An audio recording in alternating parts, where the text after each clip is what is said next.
This is the Open University.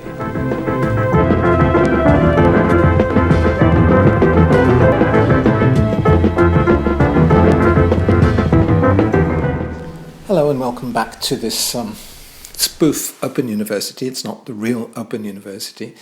It is an Open University.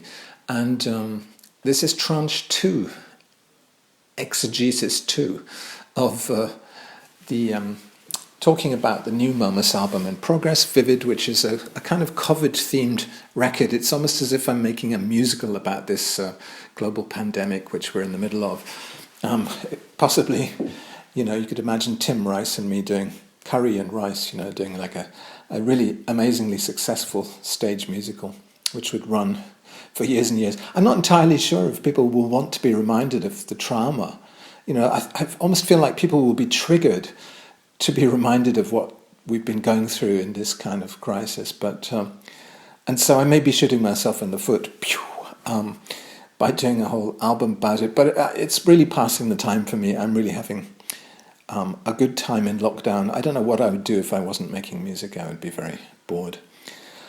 And my anxiety levels would be higher. So the last one I wasn't very well researched for when I spoke about the first 4 songs I'd done for the album. There were a couple of things I missed.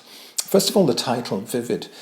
Back in 2012, I anticipated in a little spoof on my Tumblr David Bowie returning after 10 years of silence because Jacques Brel had returned. I thought he might come back with an album in 2013, which indeed he did. I was very, very prescient. But in my dream, he was doing kind of avant-garde sea shanties in an album called Vivid Old Man. So I'm actually using the graphic I was using back then in that spoof of Peter O'Toole dressed up in, I think it's in Under Milk Wood, Dylan Thomas. Peter O'Toole has a role as an old sea captain. So hence the sea shanties idea. Peter O'Toole is Captain Cat, who sees with sightless eyes the lusty pleasures of a well-spent youth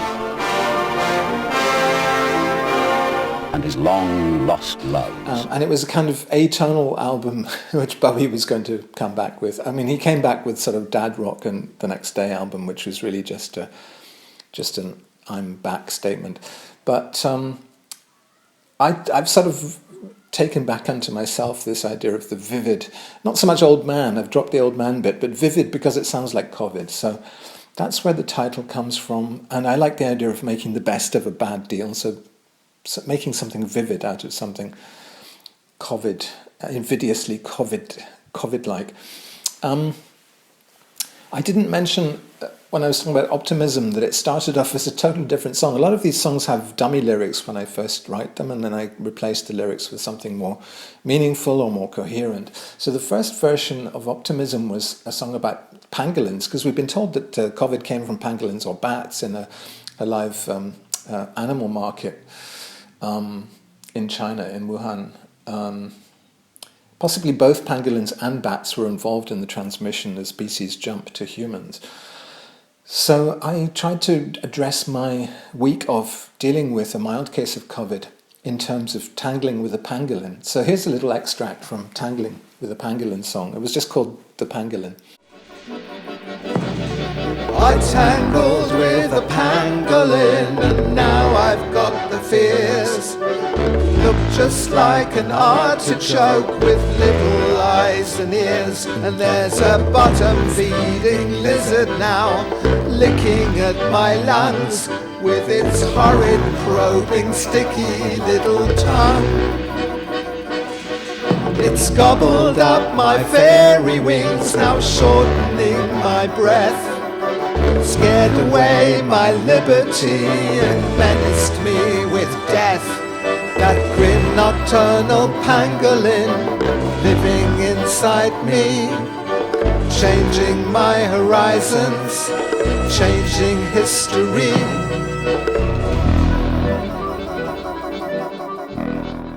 And the other thing I didn't really talk about last time was that obviously optimism of the will, pessimism of the intellect is something that is attributed usually to Anthony Gramsci, the left-wing thinker.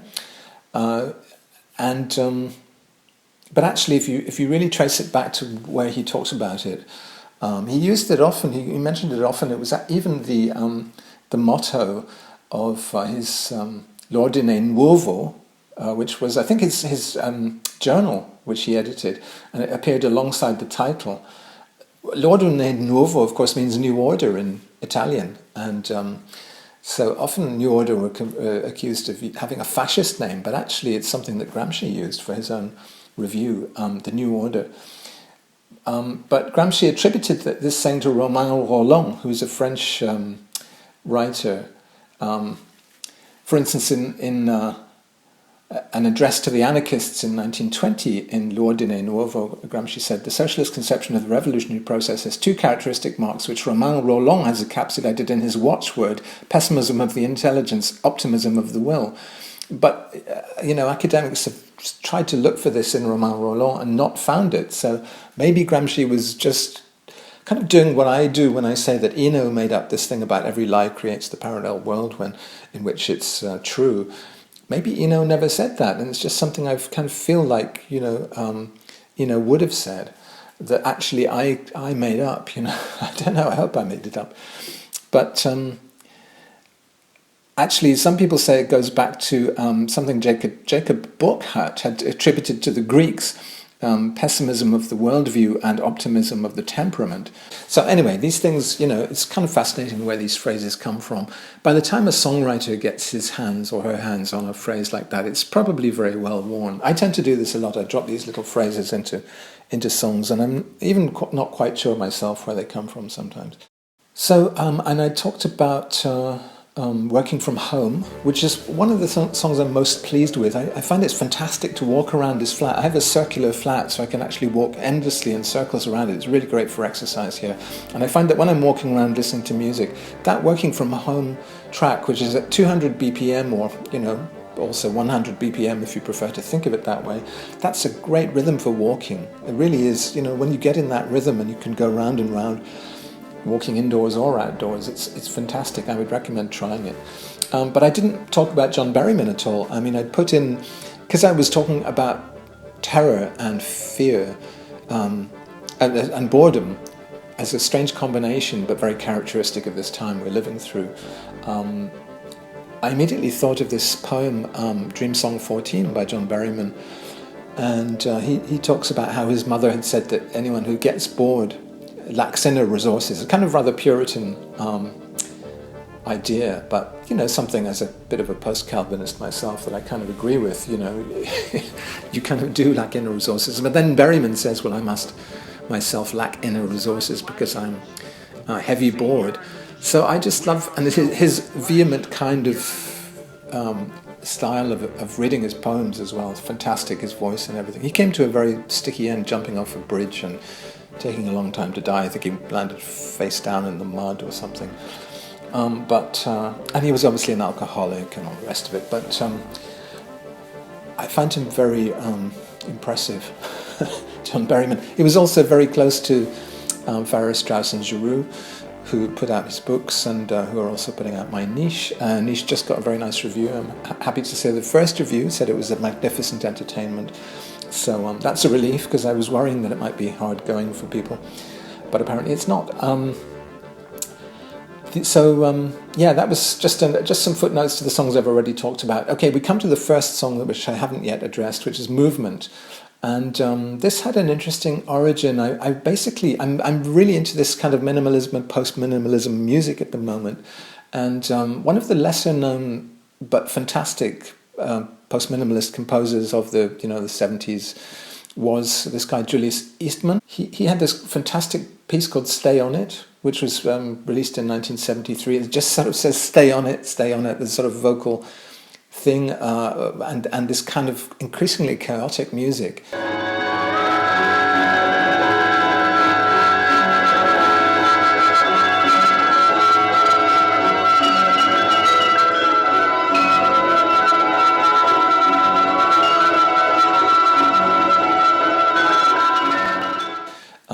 Go back to the 70s performances of it and you'll see how kind of crazy it becomes. And yet there's a kind of order in the repetitions and in the variations. It's a really fantastic piece. I was super impressed. I only discovered Julius Eastman relatively recently. He taught at Buffalo, but in 1975 he outraged John Cage with a homoerotic performance of Cage's songbooks, and he was sort of kicked out of Buffalo after that. Strange that Cage should have been offended by that, being gay himself, but he didn't like how Eastman was really limited in his focus on the gayness of it, apparently. But in the 80s, 70s and 80s, Eastman was working with Meredith Monk, who's also a big influence on this record and on the last record. And you can see him in Dolman music, for instance, vocalizing, if you look that up on YouTube or wherever. And he did these very provocative pieces. One of them was called Gay Gorilla and came out in 1979. And that's got this pulsing tone for unspecified instruments. There's a performance of it with a whole kind of ensemble playing it. It's just got these trumpets and kind of all pulsing on this one note. And so I sampled that. I used a live performance of that as the kind of basis of this track Movement, which originally was just to finish the Julius Eastman theme, that he became a drug addict in the 80s, and he was homeless in New York, and he died in 1990 to very little notice, actually. He was pretty much obscure and forgotten by the time he died in Buffalo, upstate New York, aged 49. But the track also has little bits of Ellen Arkbro and also Gagaku music as well. Sort of the text, it's more of the textures of these things that I really like, the sort of seriousness of the pulsing trumpet. There's an unostentation, the kind of stripped down quality to this post-minimalist music which really speaks to me. And again, the seriousness and the spiritual kind of elevation of that music seems really important for the time we're going through. So this started off as a love song. I wanted to write a song about love, and it was a series of kind of rhetorical questions which were answered by love. But in the end, the lyric just moved more and more towards the theme of movement, and freedom of movement became a requiem essentially for freedom of movement in general, not just the sort of Brexit, getting out of EU freedom of movement, but the idea of being a global nomad and living as I've been living over the last few years in this amazing sense of freedom and adventure and being able to go to countries all over the world. So in a sense, I'm not even sure if that will ever return, certainly not as we've known it. Will airlines even exist in 3 months? We just don't know. And so I went and ransacked my old archives of videos of, holidays.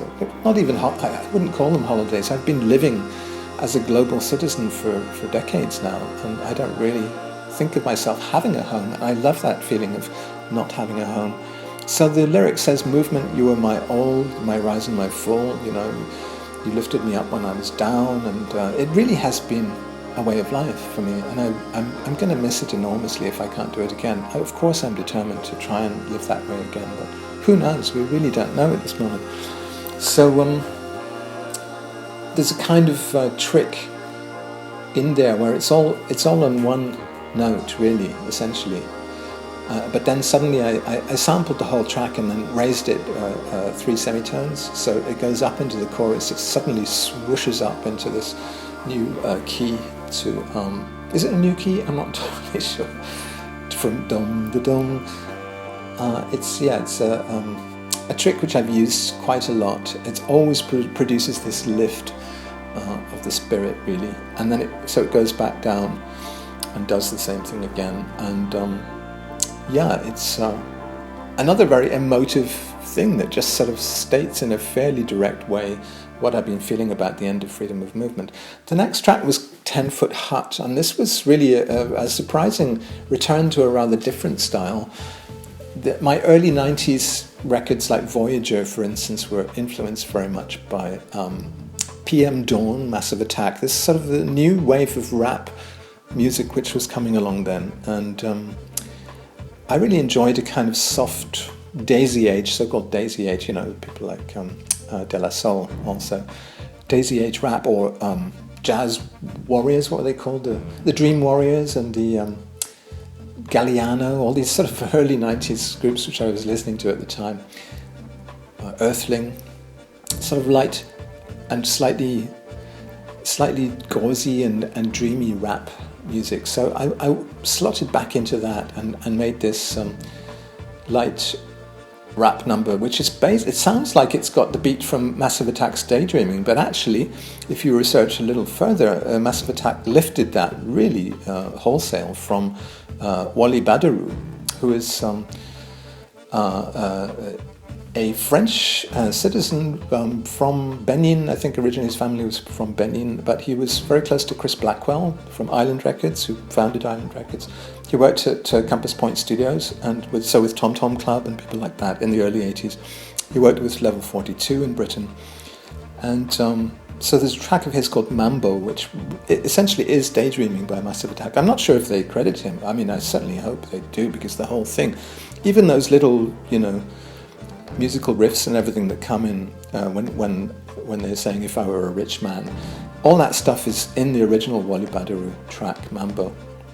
So I sampled that and sort of messed around with the beats and things a bit, but it still is very reminiscent of Daydreaming by Massive Attack, which I loved, by the way. I loved the idea of a sort of rap, an introverted rap, where people are singing about quietly observing in their space, and it's very detached and withdrawn and kind of mysterious, with Tricky coming in with his obscure kind of, cameos from everybody in the group. So I'm kind of doing cameos with myself. I've got different voices, slightly electronically differently treated. So people are talking about what they're going to do when this thing is over. And that seems to have resonated really with a lot of people. It was the most optimistic and positive song on the whole record, because we're all kind of daydreaming about what our future might be when this thing is over.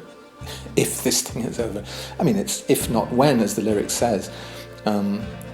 My vision is a kind of Asian, a Buddhist vision, that we're going to minimalism of a different sort, which is the living minimalism, not so much what's her name, the woman who asks you to reduce your lifestyle, but more the going back to the Hojoki, the Visions of a Torn World, which was this very influential tract written by Kamo no Chome in 1212, which depicts the Buddhist conception of impermanence through the description of, in the context of earthquakes, famines, winds, conflagrations that have happened to Kyoto.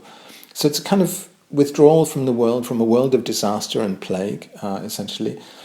And Chome, he was a court poet, he was a biwa player and koto player, but then he became a Buddhist monk in his 50s, and he moved further and further up into the mountains, eventually living in this famous 10-foot square hut, which was on Mount Hino. So he really did live that way, and it's become almost a kind of, it's something that every Japanese person knows. They have this idea of a kind of blissed out simplicity and minimalism. Kondo, that's her name, Marie Kondo, I'd forgotten her name. She's just really kind of going back to this same tradition which Chome, I won't say he started it, because I think it comes out of Taoism and a lot of Chinese thought as well. Live simply, detach yourself, everything is impermanent, it's deep in Buddhism, of course. So that's where 10-Foot Hut comes from, and it's a kind of reassuring song. It's daydreamy, but it's also kind of detached and austere, which I think maybe was a quality that I had in my early 90s records. Already there's this theme of, although love is new, we're kind of possibly at the end of the world. Already there was the shadow of climate change disaster, the ozone layer was being depleted, there were great holes in the atmosphere. So already there was a sense that, the weather's wrong. It's a line that comes up on Voyager a lot. So, yeah, that's 10-Foot Hut. The next track is a cover version. I'd seen on Twitter a Tom Lehrer song. I love Tom Lehrer, but I wasn't aware of this song. I got it from Agnes, mainly because it hadn't been released on any of his records until Rhino did a box set in 2000, which was called The Remains of Tom Lehrer, with his characteristic dark humour. And it came out, it was something he'd recorded for a British television programme in the mid-70s, I guess. Just before he retired, because famously Tom Lehrer said that political satire became obsolete when Henry Kissinger was awarded the Nobel Peace Prize in 1973. So he kind of stopped making songs. He's a mathematician. He was teaching maths for most of his life. He's now 92. He's just turned 92 on last Thursday. Happy birthday, Tom Lehrer. I love this, the darkness of the masochism tango and poisoning pigeons in the park, and we'll all go together when we go, and all that stuff. Really classic satire. So I revived I Got It From Agnes, which obviously was about sexual, social diseases when it was written, but has now become a fantastic textbook example of virology, how viruses spread. And, just as the periodic table, also by Tom Lehrer, is the definitive song of, how to remember the elements, this is how to think about how we spread a virus, because it lays out all the people. It's like contact tracing avant la lettre, This is how X gave it to Y, who gave it to Z. This is what Britain should be doing, and all these countries should be doing, as South Korea was doing it. Very, very vigilant contact tracing. Setting aside all sentimentality and all kind of questions of good or bad taste, as scientists tend to have to do. Just trace your contacts and see who's had it and who can mingle and who can't mingle, all the rest of it, and who's got the antibodies, who hasn't got the antibodies. Still waiting for these tests. The Charité Hospital here in Berlin is about to launch some antibodies testing for people, so I hope to sign up for that and know whether I really did come through COVID-19 or not. But so I made a much darker version of I Got It From Agnes, which I was worried at the time, is this bad taste, should I really be doing this in this context where people are dying of this? But it is actually a very useful way to think about how you transmit diseases.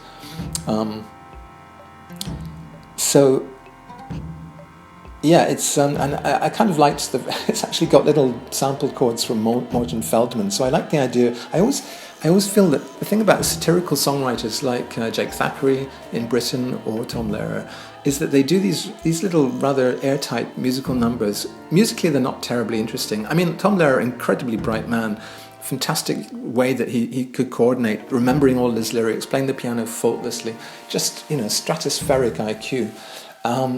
But there's something a little bit, lacking in the music itself. It's just a bit throwaway, a bit flip, a bit banal in its own way. So I thought, wouldn't it be great if there was a satirist like that who also embraced kind of discords and strange arrangement ideas? So I've got people playing the recorder, actually little bits of children in a Bjork Christmas special from the 70s sometime, playing recorders, and a pentagonal performance. I don't know why, there's some otherness, some quality I keep getting drawn back to in the 1970s.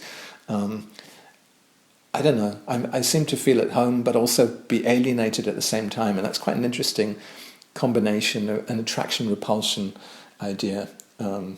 Beauty as the first sight of horror, first glimpse of horror, as Rilke put it. So that's I Got It From Agnes, and I really hope Tom Lehrer heard that, or hears it. I would love him to get a little momentary glow of satisfaction that somebody took this into this rather strange area. The next track was Selfisolation. I was exercising with my Apple AirPods, sorry, advertising, but they're fantastic for walking around, and wherever you are, you have the same music. So I was listening to Isolation. I was listening to Closer by Joy Division, which I haven't enormously listened to since really kind of listening to it when it first came out, and I was in the south of France, staying with friends in Vence, listening to this very melancholy and desolate music. And then I kind of almost avoided it for years and years, and so I really got back into, especially side 2 of Closer, fantastic, moody, doomy songs. So, but I was listening to Atmosphere, to Isolation, which really is predicting the whole future of New Order, because it's a kind of up-tempo disco number, or it's like dance number with electronic, and it's got a fast beat. It's basically a synth dance number with Ian Curtis kind of singing in his brutal and wounded way about isolation.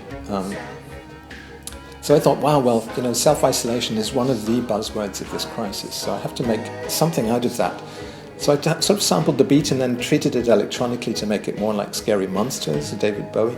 I mean, David Bowie on Scary Monsters really was processing Joy Division. You can hear that. It was 1980. You can hear that he's played his drummer, Dennis Davis. He's played him, Steve Morris's drums and Joy Division records and things. And they've tried, or he's played it to Tony Visconti and said, listen, can we do something a bit like this? A bit like the production on Joy Division. So, Martin Hannett's production. It's funny seeing David Bowie kind of picking things up from younger artists at that point. Joy Division definitely was, he name-checked them. I have a recording of him somewhere saying he liked Wire and Joy Division. Wire, I like very much indeed. And I used to like, well, I still do like Joy Division very much. So you can really hear it on Scary Monsters on the that kind of drum thing, which is happening on that. It sounds like she's lost control or something like that. So I kind of, and also it's got samples in Selfisolation of These Brutes Are Made for Walking, the same sample I used in Dylanology on the last album. And so this kind of idea of this kind of kind of atonal descending scale thing, and then the idea of dancing around your apartment in self-isolation in order to stop going crazy and to get exercise indoors as well. And then this turned into the idea of an online party. I mean, the very last idea, which normally I would be expected to embrace, but I just suddenly had this idea on Facebook of saying to people, listen, send me 4 seconds of a video clip of yourself dancing in your flat, and I can make this, I'll put this in the video, because it's a bit sad if I'm just dancing around myself. I'd actually recorded myself listening to Joy Division's Isolation, dancing in my room, a dad dancing, somebody said rather unkindly, although actually it's quite kind, because it could have been worse, it could have been granddad dancing, really, my age. But so I'm actually in the clips of me dancing. I'm dancing to Joy Division and not dancing. I'm dancing to Isolation and not to Self-Isolation. But then it becomes a kind of online party, and luckily my girlfriend Naomi sent me lots of videos of herself in different outfits and things. So she lowers the average age. Ha ha ha. So, otherwise, a lot of my Facebook friends are my age. It was sort of not so appealing to look at and not such good dancers. But Naomi freshens, thank God, the whole thing. And I suppose then I did a moody remix, because I kind of thought, well, does this kind of more rocky number fit the album? And so I kind of went back to the original backing track, which was much more moody and slow and had the old kind of gagaku music in the background. And so I quite like the remix, but I think it'll have to be the original dance number which goes on the album. And so we come to the final, in this tranche, the final song is called My Corona. Somebody compared the song Working From Home to Tubular Bells. I think just the way the instruments announce themselves at the end, you get the bassoon, the clarinet, the saxophone kind of coming in in a big entrance. And so somebody said you almost just need Viv Stanshall, saying, and now Tubular Bells. And I was familiar in the 70s with Tubular Bells, but even then I thought it was kind of uncool, and I was much more into Kraftwerk and stuff like that.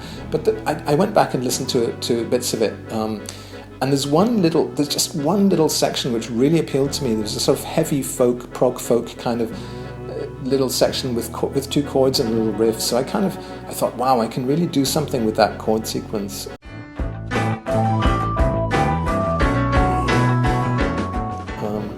So it kind of started with My Goldfield, and that's sort of the intro riff thing, which is quite similar to the My Goldfield thing.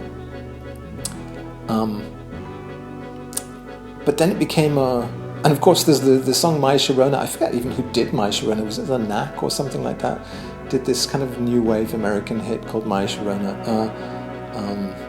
But I thought, well, My Corona. So it became.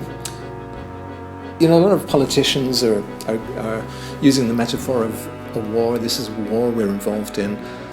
But, we're at a real disadvantage if it is a war, because we can't see the enemy. The enemy is, a few microns wide, and so there's no way we can actually perceive the enemy.